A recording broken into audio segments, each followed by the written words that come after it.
जय माता विंध्यवासिनी। सर्वमंगल मांगल्ये शिवे सर्वार्थ साधिके शरण्ये त्र्यंबके गौरी नारायण नमोस्ते। देवी पूज पद कमल तुम्हारी, सुर नर मुनि सब होय सुखारे।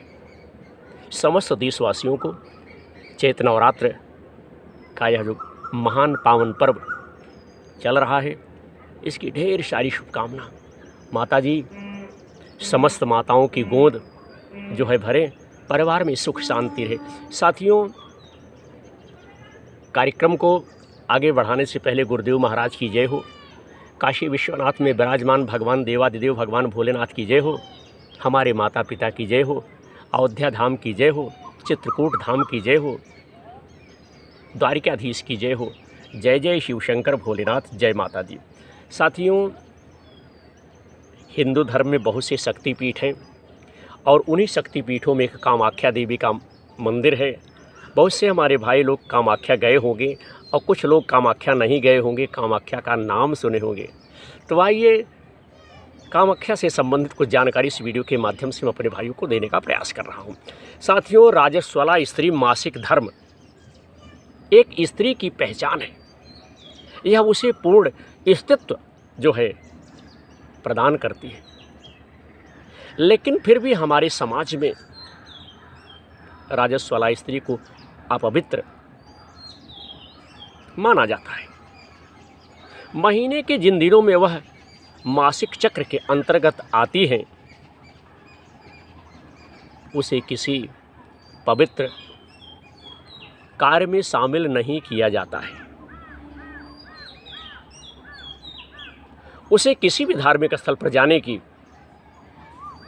अनुमति नहीं होती। लेकिन विडंबना देखिए कि एक ओर तो हमारा समाज राजस्वला स्त्री को अपवित्र मानता है, वहीं दूसरी ओर मासिक धर्म के दौरान कामाख्या देवी को सबसे पवित्र होने का दर्जा साथियों देता है। कामाख्या देवी का यह मंदिर तांत्रिक सिद्धियां प्राप्त करने के लिए भैया मशहूर है। यहाँ तारा, धूमवती, भैरवी, कमला, बंगलामुखी आदि तंत्र देवियों को लोग पूजते हैं और यहाँ तमाम देवियाँ जो है विराजमान हैं। इस मंदिर को 16वीं शताब्दी में साथियों नष्ट कर दिया गया था, लेकिन बाद में कूच बिहार के राजा नर नारायण ने 17वीं शताब्दी में इसका पुनः जो है निर्माण कराया। कामाख्या शक्तिपीठ दोस्तों, नीलांचल पर्वत के बीचों बीच स्थित कामाख्या मंदिर गुवाहाटी से करीब 8 से 10 किलोमीटर की दूरी पर स्थित है। यह मंदिर प्रसिद्ध 108 शक्तिपीठों में से साथियों एक है। माना जाता है कि पिता द्वारा किए जा रहे यज्ञ की अग्नि में कूदकर सती को आत्मदाह करने के बाद जब महादेव उनके शव को लेकर तांडव कर रहे थे, तब भगवान विष्णु ने उनके क्रोध को शांत करने के लिए अपना सुदर्शन चक्र छोड़कर सती के शव के टुकड़े कर दिए। उस समय जहां सती की योनि और गर्भ आकर गिरे थे, आज उस स्थान पर कामाख्या जी का मंदिर स्थापित है। कामदेव का पौरस। इसके अलावा इस मंदिर को लेकर एक और कथा चर्चित है साथियों। कहा जाता है कि एक बार जब काम के देवता कामदेव ने अपना पुरुषत्व खो दिया, तब इस स्थान पर रखे सती के गर्भ और योनि की सहायता से ही उन्हें अपना पुरुषत्व हासिल हुआ था। एक और कथा यह कहती है कि इस स्थान पर ही शिव और पार्वती के बीच प्रेम की शुरुआत हुई। संस्कृत भाषा में साथियों प्रेम को काम कहा जाता है, जिससे कामाख्या नाम पड़ा। अधूरी सीढ़ियाँ मित्रों, इस मंदिर के पास मौजूद सीढ़ियाँ अधूरी हैं। इसके पीछे भी एक कथा मौजूद है। कहा जाता है कि एक नरका नाम का राक्षस देवी कामाख्या की सुंदरता पर भैया मोहित होकर इनके साथ विवाह करना चाहता था, परंतु देवी कामाख्या ने उनके सामने एक शर्त रख दी। देवी जी ने एक शर्त रख दी कामाख्या देवी ने नारका से कहा कि अगर वह एक ही रात में नीलांचल पर्वत से मंदिर तक सीढ़ियाँ बना पावेगा तो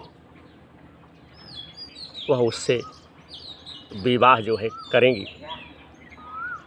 नारका ने देवी की बात साथियों मान ली और सीढ़ियाँ मित्रों बनाने लगा। देवी को लगा कि नारका इस कार्य को जो है पूरा कर लेगा, इसलिए उन्होंने एक तरकीब निकाली, उपाय निकाला। उन्होंने एक कौवे को मुर्गा बनाकर उसे भोर में ही जगा दिया। नारका को लगा कि वह शर्त पूरी नहीं कर पाया है, परंतु जब उसे हकीकत पता चला तो वह उस मुर्गे को मारने दौड़ा और उसकी बलि दे दी। जिस स्थान पर मुर्गे की बलि दी गई है उसे भैया कुकुराकथा नाम से जाना जाता है। इस मंदिर की सीढ़ियाँ मित्रों आज भी अधूरी है। कामाख्या देवी को बहते रक्त की देवी भी दोस्तों कहा जाता है।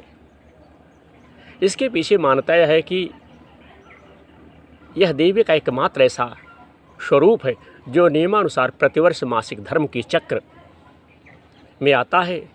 सुनकर आपको अटपटा तो लगेगा, लेकिन कामाख्या देवी के भक्तों का मानना है कि हर साल जून के महीने में कामाख्या देवी राजस्वला होती है और उनके बहते रक्त से पूरी ब्रह्मपुत्र नदी का रंग जो है मित्रों लाल हो जाता है।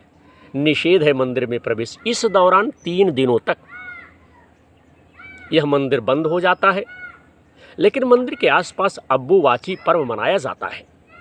इस दौरान देश विदेश से सैलानियों के साथ तांत्रिक, अघोरी, साधु और पुजारी इस मेले में शामिल होते हैं। इस मेले में तमाम लोग आते हैं। शक्ति के उपासक, तांत्रिक और साधक नीलांचल पर्वत की विभिन्न गुफाओं में बैठकर साधना कर सिद्धियां प्राप्त करने की कोशिश करते हैं। साथियों, वाम मार्गी साधना। कामाख्या मंदिर को वाम मार्ग साधना के लिए सर्वोच्चम पीठ का दर्जा दिया गया है। ऐसा माना जाता है कि मच्छंदरनाथ, गोरखनाथ, लोना चमारी, इस्माइल जोगी आदि जितने भी महान तंत्र साधक रहे हैं वह सभी इस स्थान पर साधना करते थे और यही उन्होंने अपनी साधना जो है पूर्ण की थी। भक्तों और स्थानीय लोगों का मानना है कि अब्बुवाची पर्व के दौरान कामाख्या देवी के गर्भगृह के दरवाजे अपने आप ही साथियों बंद हो जाते हैं और उनका दर्शन करना निषेध माना जाता है। पौराणिक दस्तावेजों में भी कहा गया है कि इन दिनों में कामाख्या देवी राजस्वला होती है और उनकी योनि से रक्त जो है प्रभावित होता है। तंत्र साधनाओं में राजस्वला स्त्री और उनके रक्त का विशेष महत्व होता है। इसलिए यह पर्व या कामाख्या देवी के राजस्वला होने का यह समय तंत्र साधक और अघोरियों के लिए सुनहरा काल होता है। तो आज हमने इस वीडियो के माध्यम से कामाख्या देवी से संबंधित थोड़ी सी जानकारी अपने भाइयों को दी। आशा करता हूँ हमारे भाइयों को यह जानकारी अच्छी लगेगी। हमारे कार्यक्रम को देखने के लिए आप सबका बहुत बहुत धन्यवाद, बहुत बहुत आभार। हमारे कार्यक्रम को देखने के लिए आप लोग यूट्यूब पे सर्च कर सकते हैं विनोद प्रहरी यूट्यूबर यूट्यूब चैनल। जय माता दी, हर हर महादेव।